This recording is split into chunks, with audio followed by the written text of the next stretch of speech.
E após o governo federal afirmar que vai manter as relações com a Venezuela, o regime de Nicolás Maduro anunciou o retorno do embaixador Manuel Wadel para Brasília. Essa decisão foi comunicada pelo próprio Wadel em um vídeo gravado no Ministério das Relações Exteriores do país vizinho, onde manifestou o desejo de retomar a normalidade das relações diplomáticas. O embaixador venezuelano havia sido convocado para consultas por Maduro após o Brasil se posicionar contra a entrada da Venezuela nos BRICS. Então, Venezuela anunciando o retorno do embaixador ao Brasil. Parece que as coisas estão voltando à normalidade, é isso, Beraldo?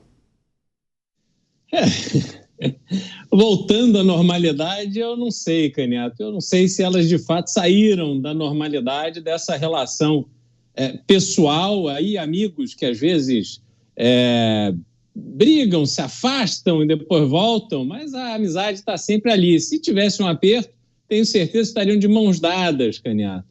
E me parece também que nessa relação entre Brasil e Venezuela ficou muito claro quem é o dominante e quem é o dominado. A posição do Brasil foi um vexame.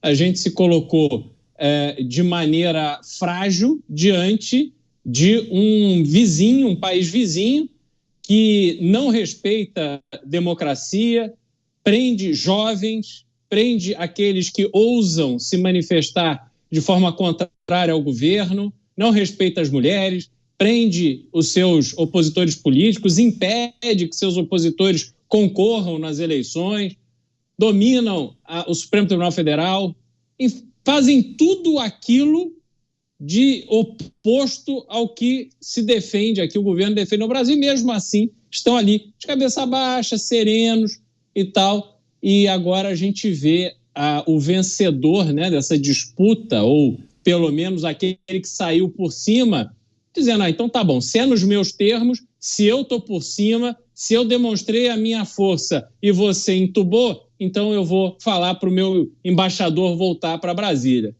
Acho que o Brasil consolida a sua posição de subalterno na região. Embaixador da Venezuela anunciando retorno ao Brasil depois do atrito, né, o aparente atrito entre os dois países. Aparente atrito. Você, Mota? Pensem num cidadão feliz. É esse embaixador da Venezuela, né, que volta ao Brasil. Volta para um país onde não falta comida, volta para um país onde não falta papel higiênico, um país onde ele não é reconhecido nas ruas e odiado por ser comparsa de um ditador. Agora, o mais engraçado, Canhoto, é que o retorno do embaixador feliz foi anunciado no perfil que a embaixada venezuelana mantém na Rede X. A Rede X, aquela rede social que pertence a Elon Musk, o homem mais odiado no mundo pelas esquerdas. A esquerda, que quer censurar o X, mantém perfis no X. O X, que pertence a uma personalidade de direita, que agora é membro do governo de Donald Trump, essa personalidade de direita não censura os perfis de esquerda. Por isso, a embaixada da Venezuela tem um perfil no X. E isso, meus amigos, é o que vocês precisam saber sobre a diferença entre esquerda e direita. Você, Luiz Felipe Dávila, Venezuela anunciando o retorno do embaixador ao Brasil. Tivemos uma escalada de tensões, ou um atrito entre os dois países, mas parece que após o elogio ou o ajuste no discurso feito pela administração federal, as coisas voltam à normalidade para esses dois grupos, né? Os dois grupos que comandam os países, né, Dávila? Mas eu vou complementar o Mota. Se o embaixador da Venezuela está feliz que está voltando para o Brasil, o embaixador brasileiro está infeliz que tem que voltar para Caracas e morar naquela cidade que é um desastre total. Mas olha, tem uma coisa nesse episódio positiva e nós precisamos ressaltar. Que, apesar desse bate-boca diplomático, o Brasil não recuou, porque o meu receio era o Brasil recuar e aceitar a Venezuela nos BRICS. Então, o grande pomo da discórdia que a Venezuela ficou chateada com o Brasil é porque o Brasil vetou a entrada da Venezuela nos BRICS. Graças a Deus, não voltamos atrás nessa decisão. Porque uma das coisas que a gente costuma fazer é isso. Não, olha, vamos descobrir um jeito para tentar refazer aquela decisão errada. E isso não foi feito. Então, nesse sentido, foi positivo. A diplomacia brasileira não recuou numa decisão correta de não permitir a Venezuela entrar nos BRICS. É claro que a gente não pode deixar de tocar em alguns pontos, pode até parecer repetitivo, mas não, é sempre a gente coloca em perspectiva algumas decisões ou posicionamentos foram tomados pelo governo norte-americano sob a administração de Joe Biden e as projeções que a gente faz para a administração Trump 2, né, Cristiano Beraldo? E eu me lembro quando a gente tratava das questões que envolviam a possibilidade de invasão de Essequibo por parte da administração, a ditadura de Nicolás Maduro, você falava sobre a falta de pulso de Joe Biden, que, dependendo da liderança, deveria tomar uma outra postura e não aquela que praticamente não fez nenhum tipo de menção àquele posicionamento da Venezuela. O cenário muda completamente, né? Quando Donald Trump assumiu o poder nos Estados Unidos. Aquele tipo de postura de Nicolás Maduro, certamente nós não iremos nos deparar, não iremos ver aquela postura adotada por ele em relação a Essequibo, a anexação de um território. Você acha que o que muda de fato quando Donald Trump assumiu o poder, hein, Beraldo? Acho muito improvável que a postura de Nicolás Maduro em relação a, não só aos Estados Unidos, mas sobretudo em relação aos seus vizinhos, permaneça a mesma. Por quê?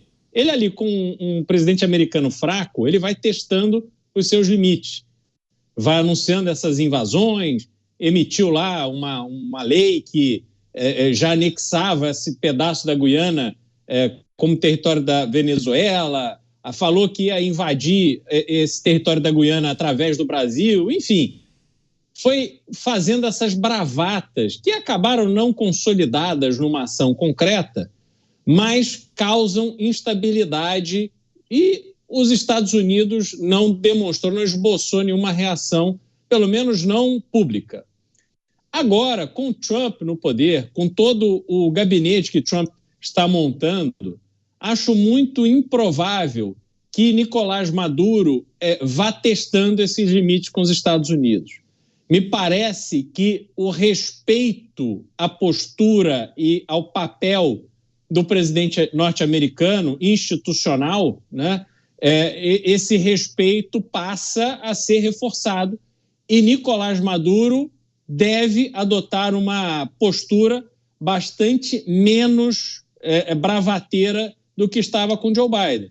Agora, se ele testar esse limite, me parece que uma reação, não de invasão da Venezuela, mas uma movimentação militar, uma demonstração de força dos Estados Unidos para lembrar a Venezuela quem ela é na fila do pão, me parece que isso é bem mais possível de acontecer. É aquela história do freio de arrumação, né? Colocar a figura certa naquele posto-chave de presidente dos Estados Unidos, né, Mota? Faz muita diferença, né? Muita diferença. Imagine, Canhato, a quantidade de gente ao redor do mundo que está sem dormir desde a semana passada. Imagina o susto que essa turma está tomando com cada anúncio que o Donald Trump faz do novo membro do seu ministério.